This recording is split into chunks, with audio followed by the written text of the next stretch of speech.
The title of the message is simply A Fair God or a Gracious God. Is he a fair God or is he a gracious God? In Matthew 19, verse 30, Jesus says, "But many that are first shall be last, and the last shall be first. For the kingdom of heaven is like unto a man that is a householder, an owner, which went out early in the morning to hire laborers into his vineyard. And when he had agreed with the laborers for a penny, a denarius a day, he sent them into his vineyard. And he went out about the third hour and saw others standing idle in the marketplace, and said unto them, Go ye also into the vineyard, and whatsoever is right I will give you. And they went their way. Again he went out about the sixth and the ninth hour, and did likewise. And about the 11th hour he went out, and found others standing idle, and saith unto him, Why stand ye here all the day idle? They said unto him, Because no man hath hired us. He saith unto them, Go ye also into the vineyard, and whatsoever is right, that shall ye receive. So when evening was come, the Lord of the vineyard said unto his steward, Call the laborers, and give them their hire, give them their paycheck, beginning from the last unto the first. And when they came, they that were hired about the 11th hour, they received every man a penny. But when the first came, they supposed that they should have received more, and they likewise received every man a penny. And when they had received it, they murmured against the goodman of the house, saying, These last have wrought but 1 hour. They've only worked an hour, and thou hast made them equal unto us, which have borne the burden and heat all day long. But he answered one of them and said, Friend, I do thee no wrong. Didst not thou agree with me for a denarius? Take that thine is, and go thy way. I will give unto this last, even as unto thee. Is it not lawful for me to do what I will with what is mine? Is thine eye evil? Because I am good. So the last shall be first, and the first last. For many are called, but few are chosen. It doesn't take very long in a child's life before they discover and begin to utilize the "this is not fair" line. Whether it's learned from others, perhaps their mother, or simply innate within the makeup of our fallen nature. Very early in life, children seemingly become experts on what is and is not fair. We hear things such as, it is not fair that I have to go to bed early. It's not fair that I have to eat all of my vegetables.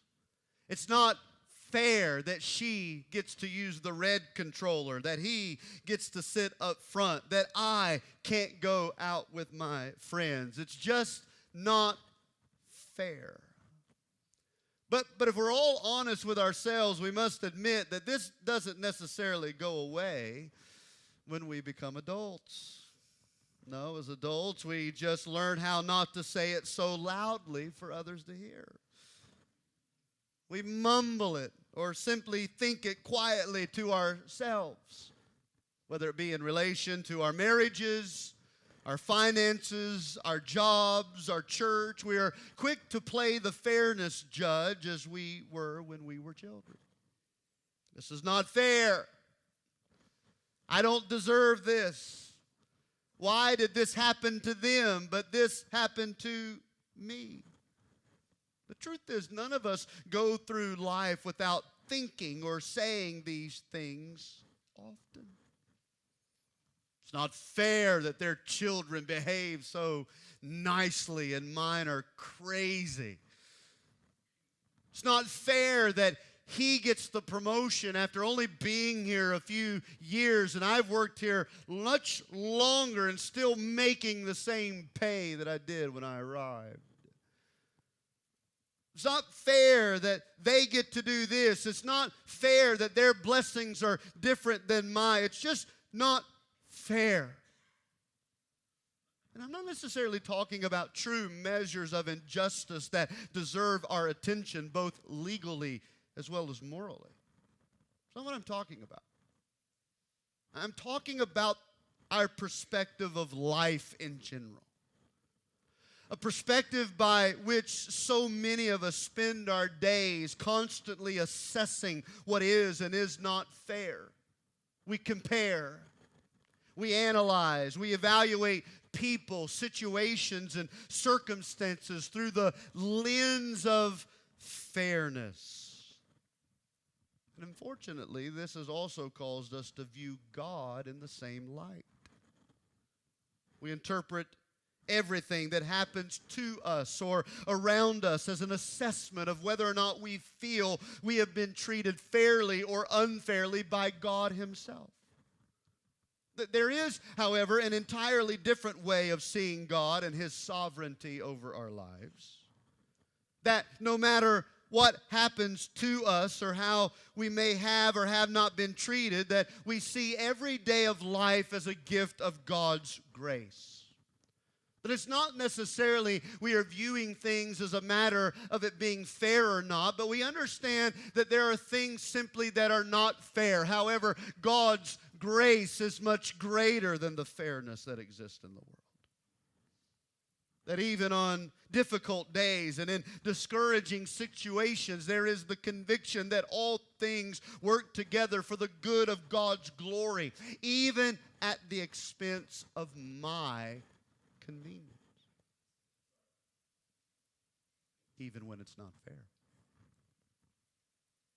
He is gracious. You see, it really comes down to how we see God. Do we see Him as a fair God, or do we see Him as a gracious God? And if you think the answer to the title of the sermon is both, you're way off. He cannot be both a fair God and a gracious God.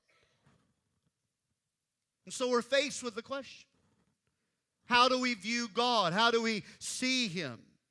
Do we see Him as fair? Do we see Him as gracious? Is He a God of fairness, or is He a God of grace?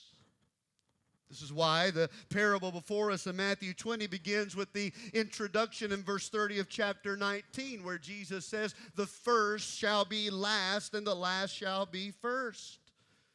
Those who view life through the perspective of fairness will find themselves upset when they are in last, thinking that they deserve to be in first. And those who view life through the perspective of grace will find themselves wondering how in the world they have been made first when they know that they deserve to be last. I call all of us today to evaluate our view of God, and particularly His sovereign choices over our life. Because the truth is, when we say things such as, "I don't deserve this," it can certainly mean one or two different things. You can look at your children and say, "I don't deserve this."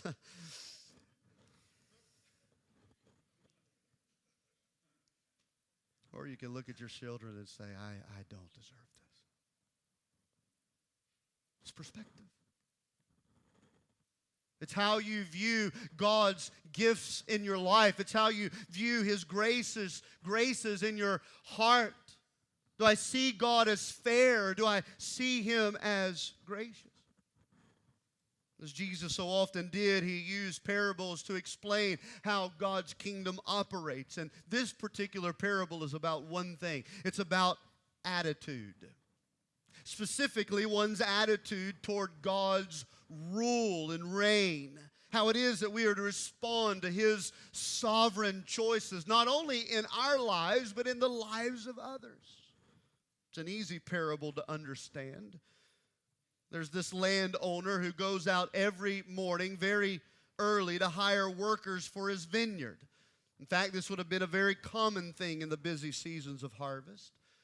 They would not have had enough laborers, enough employees to do the work that needed to be done for the harvest season. And so they would go out, most likely in a town square, a marketplace setting, and they would find people who were looking for work one day at a time. And they would hire the additional help to come in and help them in this very busy season. And that's exactly what the owner does. He owns a vineyard. It's harvest season. And so he goes out into the town center and he finds people very early in the morning, 6 a.m., ready and willing to work. And he hires them, brings them into his vineyard. They agree on a certain amount of money. In fact, it's mentioned here in our King James translations as a penny, but the biblical term would have been a denarius. A denarius. This is what the amount of money is being used. And it would have been equivalent to a full day's wage. After he hires the 6 a.m. crew, the parable goes on to say that the owner goes back out at 9 a.m. and he finds more workers. In fact, it says they were idle here, but don't make any mistake. They were not idle due to laziness. I've heard some people teach that, but that's not what is meant here. These were not lazy people at 9 a.m. because they weren't there at 6 a.m. The reason why they're still there at 9 a.m. is because they're still unemployed. No one has needed their services. And so he goes back out there and finds them unemployed and hires them without mentioning any amount of money. He simply tells them to come and work in the garden and you will have what is right for you. And they were happy to do it, happy to find work. And so off they went. He goes back out at 12 p.m. and then 3 p.m. and does the exact same thing. He finds more workers and brings them to his vineyard to work. He even goes back out at 5 p.m., this being the 11th hour, and discovers in the 11th hour that there were more laborers looking for work. And with just 1 hour left in the workday, he even hires them, and he brings them back to his vineyard to work. And so when evening came, 6 o'clock, the end of the workday, he gathers all the workers together. And there's really no telling how many there were, but he lines them up in a structured fashion. Those who had been hired last were first in line, and the line was to stack up sequentially in that way, from last to first. And so you had at the front of the line the 5 p.m. workers, and then the 3 p.m. workers, and then the 12 p.m. workers, and then the 9 a.m. workers. And at the very back of the line are those who've been there all day, the 6 a.m. workers. And the owner starts handing out the paychecks, starting with the 5 p.m. guys. And you know what he gives them? He gives them this penny. He gives them a denarius, a full day's wage. The owner's being extremely generous to this particular group. After all, they only worked how much? They only worked for 1 hour. And they get a full day's payment. And then he moves on to the 3 p.m. guys, and guess what they get? They also get a denarius. Then the 12 p.m. crew, the same, and the 9 a.m. crew, the same. In fact, everyone is getting the same pay, the exact same pay, regardless of how many hours they had worked, whether they showed up at 9 a.m., 3 p.m., or 5 p.m. Everybody's getting equal pay, including the 6 a.m. crew, the guys who had began their day very early with the owner. Of course, they're obviously upset. You can imagine maybe how it might have went down. They are in this line. Let's say there's 50 employees, enough to be able to hear a little bit about what's going on up front. Perhaps they're a little bit upset because they've been there all day. They were hoping to be the first ones to get paid and go right on and leave. But now, though, they're at the end. And the guys that have only been there 1 hour, they hear gets a full day's wage. Wow. They gave the 1 hour guy a whole day's pay. Man, he's going to up our pay. Perhaps they're getting really excited. In fact, if they're doing the calculations in their mind, the 6 a.m. crew, because the 5 p.m. crew gets a denarius, 1 day's of pay, by the time it gets back to them, inflation, they should be getting 12 days' pay worth of work. But as the workers continue to get paid, they quickly realize 3 p.m., 12 p.m., 9 a.m., they're going to get the same amount of pay as everyone else. The pay that actually they agreed upon. And this is what upset them. The verse says that they grumbled at the owner. They said, "This is not fair. They only worked 1 hour, and you have paid them equally with us who have worked all day in the hot sun. We deserve more than they." The owner then responds to the workers with 3 questions. And it's these 3 questions that Jesus draws our attention to as we consider whether or not we view God's sovereignty and lordship as fair or gracious. And the outline is these 3 questions. Notice the first question that the owner said to this 6 a.m. crew. You'll find it in verse 13. But he answered one of them and said, "Friend, I do thee no wrong. Didst not thou agree with me for a penny?" This is the question. Did we not agree on this amount? Did we not agree on this amount?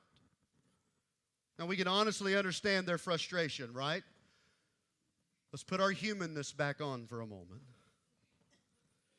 They had worked longer.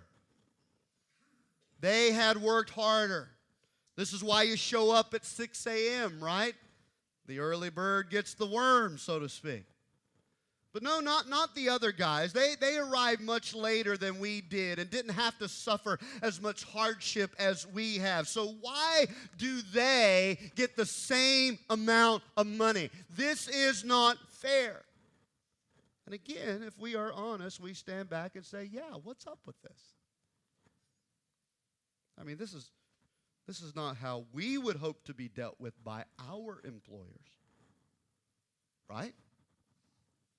And herein lies one of our greatest problems. Instead of focusing on the agreement they had made with the owner, an agreement that said, work with me all day and you'll receive a denarius. Instead of focusing on the agreement, they are wrapped up in looking over everyone else's shoulders, comparing their situation with others, what they have received compared to what they are getting. We're like this, aren't we? Don't let me be the only one to shake my head this morning. We are like this, aren't we? Yes. This is a good time to look at your husband and say, yes, you are like that. We go around looking at everyone's blessings, and we do it as if we're the blessings police.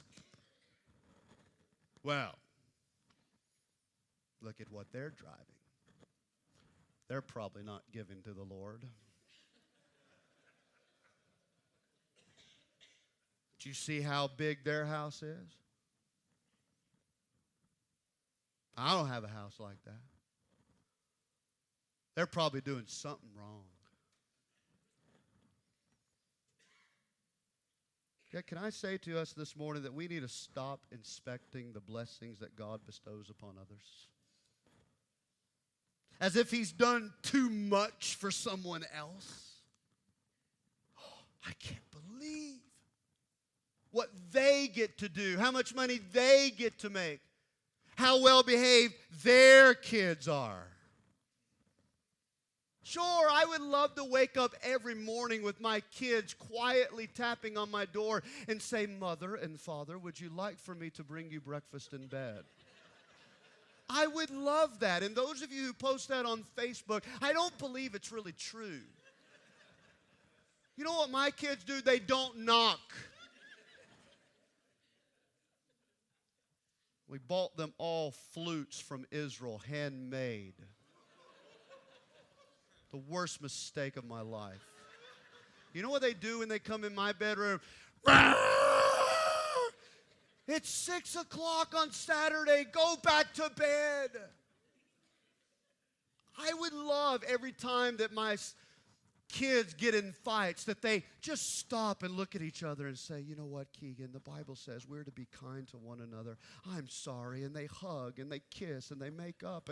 And I just get to keep watching the ball game. And we parade our children sometimes as if they're that good, don't we? I wish I had kids like that. I wish I could drive that. I wish I could work that job. I wish I could do this. How not? Or rather, how much more should we be grateful for the grace that God has chosen to bestow upon our lives instead of inspecting all the blessings that everyone else has? That's what they're doing. They're not focusing on what the agreement was. They're focused on what they're not getting that they think they deserve.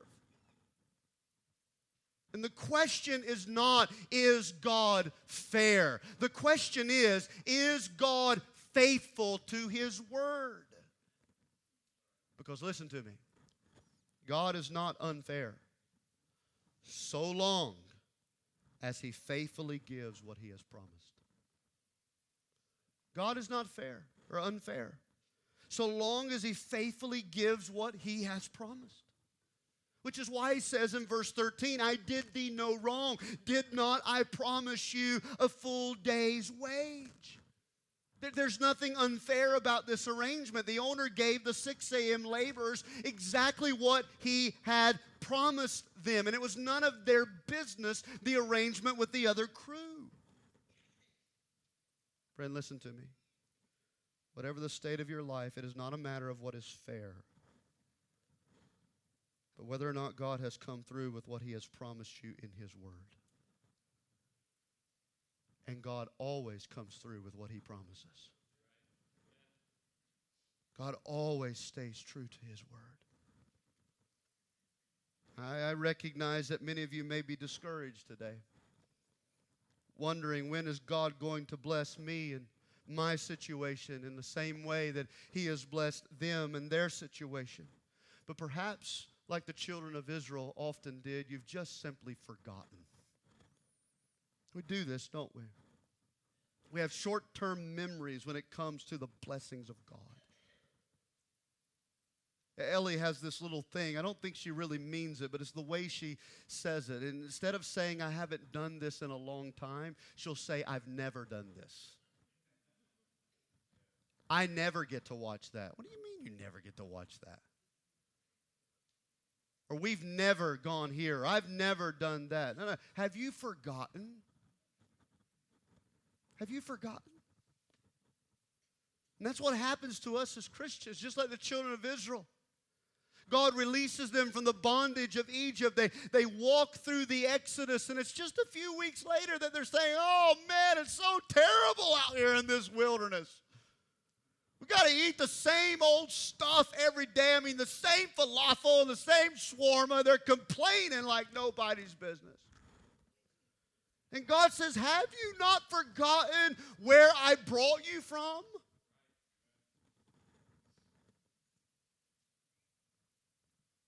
May we not forget that God is always faithful to give us what He has promised. It may not be the same as someone else, but it is what He has faithfully promised to do. The question is, are we going to view God through the lens of fairness, or are we going to view God through the lens of grace? Thanks be to God that He even hired me. Thanks be to God that He even called me into His vineyard. Thanks be to God that He chose me to work in His field. Instead of comparing all the blessings of the others, why don't we just stop and say, Lord, thank you for your grace, because it's all grace no matter what we've been given. And it's not always fair. That's the first question. Friend, did they know wrong? Did not we agree about this amount? And the answer is yes. God has not been unfair when He does what He promises. There's a second question that they asked, or that he rather asked.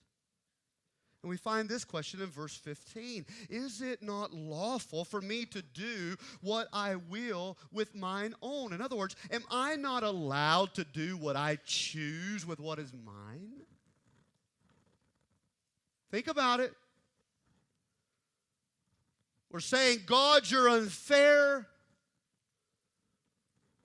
We deserve equal pay, our fair share. And the owner simply reminds us, now wait a minute, who does it even belong to? It belongs to me.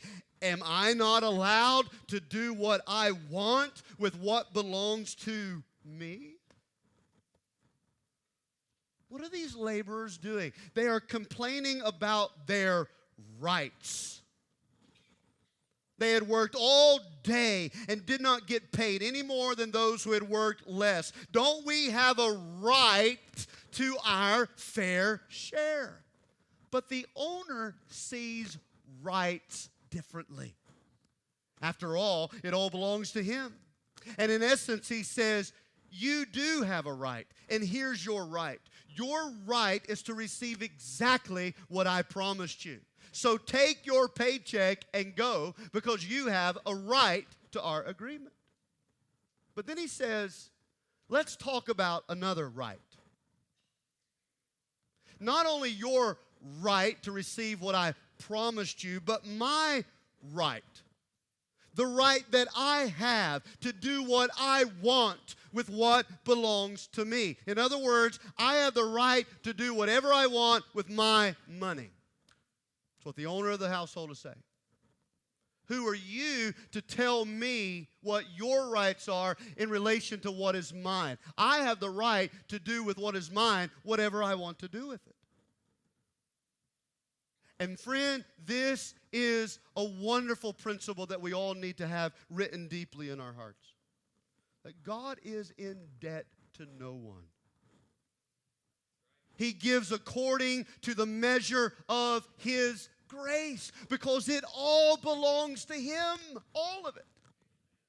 Whatever gifts you have, they are His gifts. Whatever money you possess, it is His money.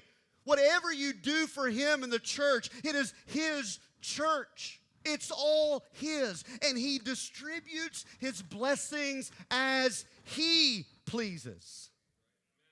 So no matter what we receive, whether it's more than others, less than others, or the same as others, it is all grace.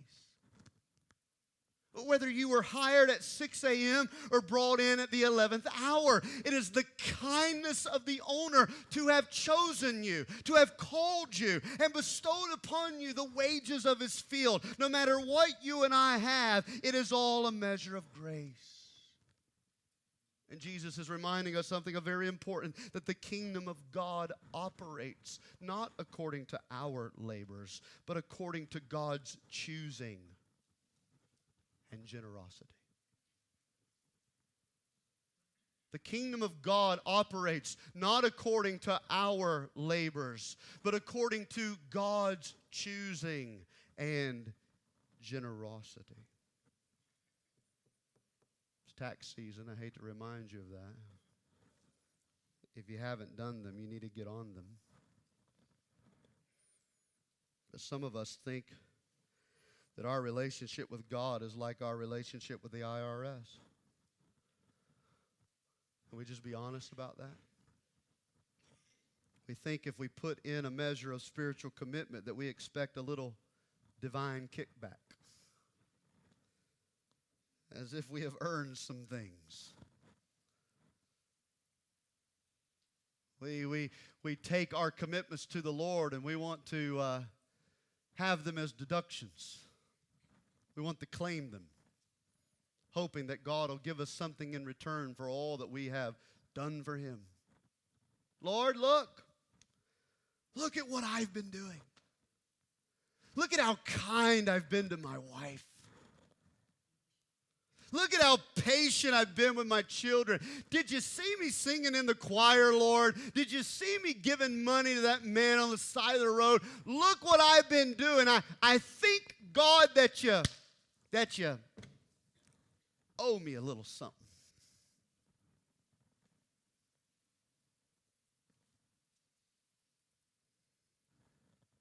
Honestly, as pastors, we face this same temptation in relation to church ministry. As if God owes us something for our labor for Him. I mean, look, Lord, what I've been doing in obscurity for 12 years. You see the toil, you see the heartache, you see the late nights, you know the emails. You see the antagonistic, aggressive behaviors of others, yet I've stayed faithful and I've preached the Word and I've done what I believe you want me to do theologically and philosophically and all of these things. Lord, I think you owe me something. Lord, I came here with no promise of anything. There were times we skipped meals. There are sacrifices we have made. Lord, don't you see that I put 100 miles a day, every day on my car just to give my kids a Christian education? Lord, I think you owe me something here. But God's grace owes no one anything. Nothing. In fact, during this time, Jesus had been showing that His gospel and the coming of the Messiah was not just for the Jews, that it was also for the Gentiles. And this was a challenge for many Jewish followers to understand because they had been with God since 6 a.m. I mean, they were there through the patriarchs of Abraham, Isaac, and Jacob, and they had been through the Exodus, and they had encountered the burden of the law, and they had been in and out of the captivities. But now, at the last hour, God is allowing the Gentiles to receive the same grace as the Jews who had suffered much more before them. Hardly seems fair, many of these Jews thought.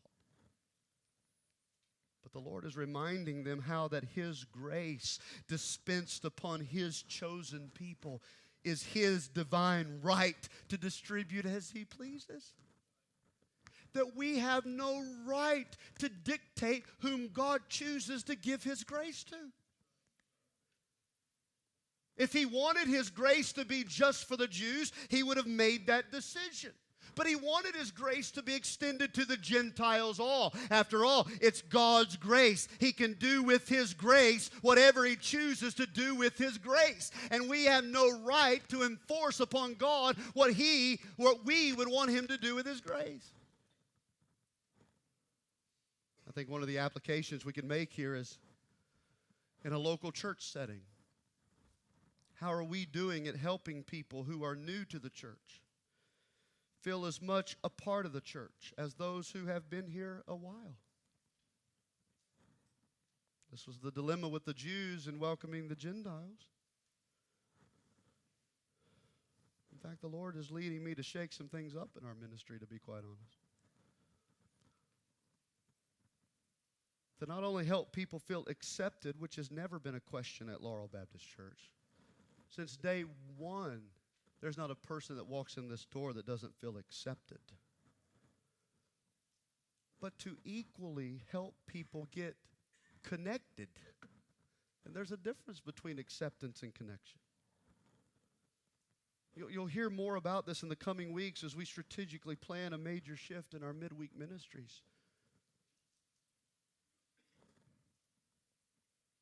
For if we are not careful, what can happen in a church like ours that has now been established for 12 years since we began with 36 people in 2008, is that we begin to view this place in terms of fairness. I mean, we are very happy that people come and get saved and baptized and join in membership as long as they know that this is our church. I mean, this is our church. You're coming to our church. I mean, literally. We built this. We were here when this room didn't even exist. We were here when that property over there belonged to someone else. We were here when everybody had to park in the grass. We were here when there was no particular ministries, when they were all simply a dream. This is our church, and we're glad that you're here, but we want you to know that we built this. This is ours. And why is it that we are tempted to feel this way? Because in our sinful nature, it hardly seems fair that those of us who have put in a lot of money and labor and time all of a sudden find ourselves sharing the same privileges with those who have just come into the vineyard. And I think in the same manner, some of us feel as if our friendship quota was met a long time ago. We have our 3 or 4 families that we do things with. But have you forgotten what it was like to have walked into this place knowing no one? Having no intimate relationships? That what God has allowed you to have today is because of the generosity of His grace?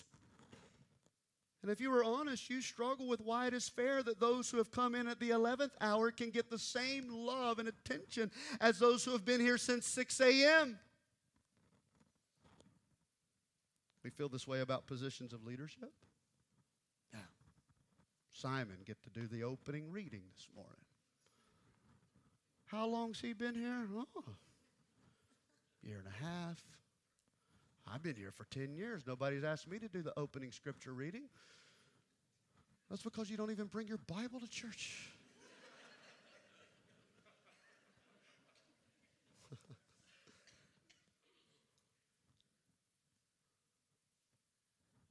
Steve Funderburk is asked to be a deacon. He's been here, 5 years? I've been here all 12. Nobody's even mentioned it to me. I mean, I've been here since day one. I can feel this way. These are my friends. This is my leadership. This is my ministry. Oh, she better not move me out of the Puggles class. I've been doing this a long time. By the way, I'm not even sure who serves in the Puggles class, just using it as an illustration. Don't be upset. Puggles, what is Puggles? I don't even know. We look at this in relation to the time with our pastor. I remember when we just had 30 people, pastor would take us to McDonald's every Sunday night. I did. And it was wonderful. We can't do that with 300 people anymore. In fact, I wouldn't even walk into McDonald's right now with 3 people.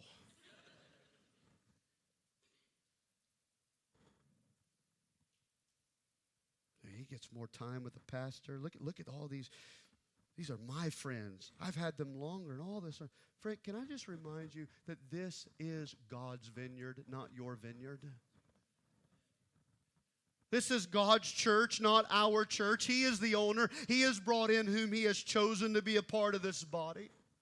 And we are called to not only accept one another's presence, but to connect our lives together in understanding that God has distributed to all of us the exact same grace. No one has any more grace than anybody else that's sitting in this place today.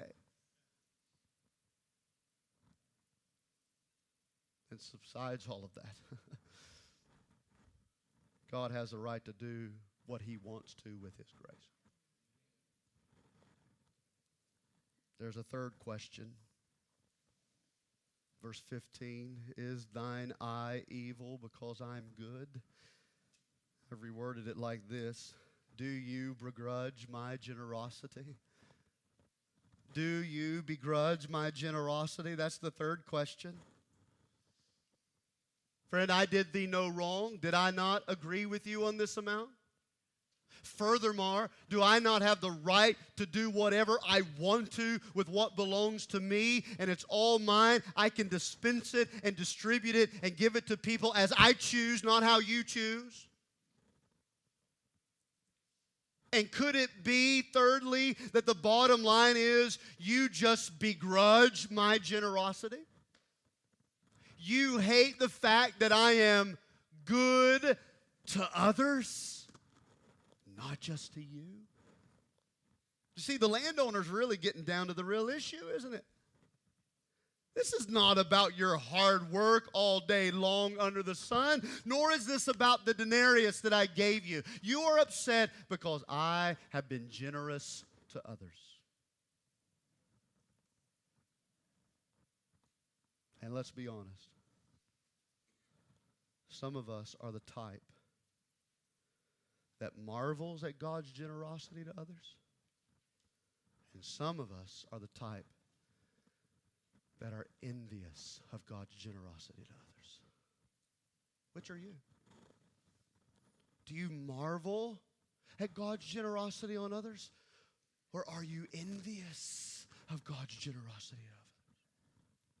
You see, the reason why some of us are so unhappy with what we have is because we see others having so much more. More success with their kids, more time in their marriages, more promotion in their jobs, more availability of their money, more opportunities to do this and that. And I don't want you to sit back there and think, oh, Pastor, this is easy for you to say. You're a pastor and you got it all together. Let me tell you something. I battle with this same jealousy, even in pastoral ministry. Do you think for a single moment that I don't ever struggle with envy? If you do, then you don't know me. How easy it is to say, well, that church is bigger.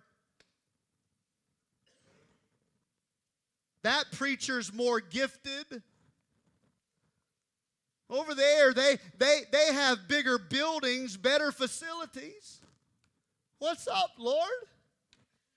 We've been praying about a building for a long time.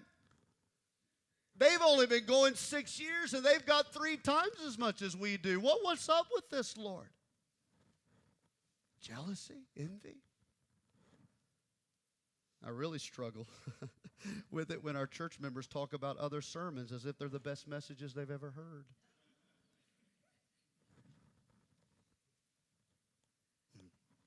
Jared preached a better message than I did last Sunday night. What in the world? He's never coming back to this place. And somebody asked me one time, how does it feel to be the second best preacher at Laurel Baptist Church? Well, it didn't feel too bad till you said something.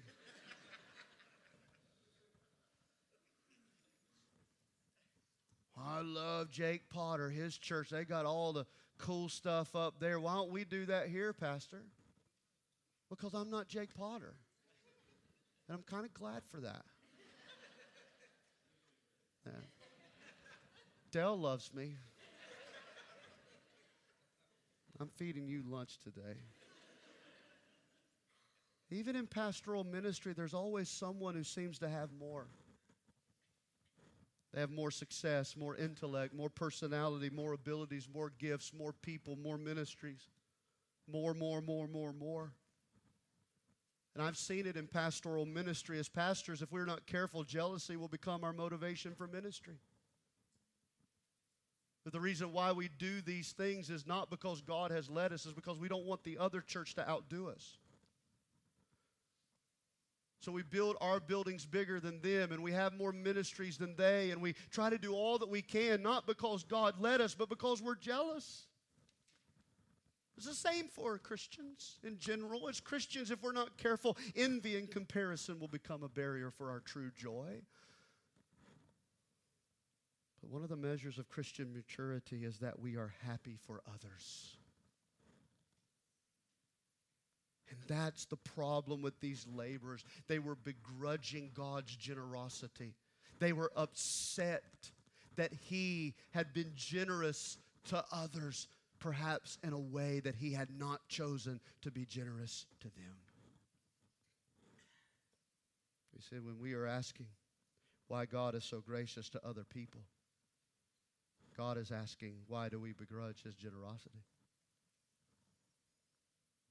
Can I just remind us this morning that God has the right to dispense his grace as he pleases?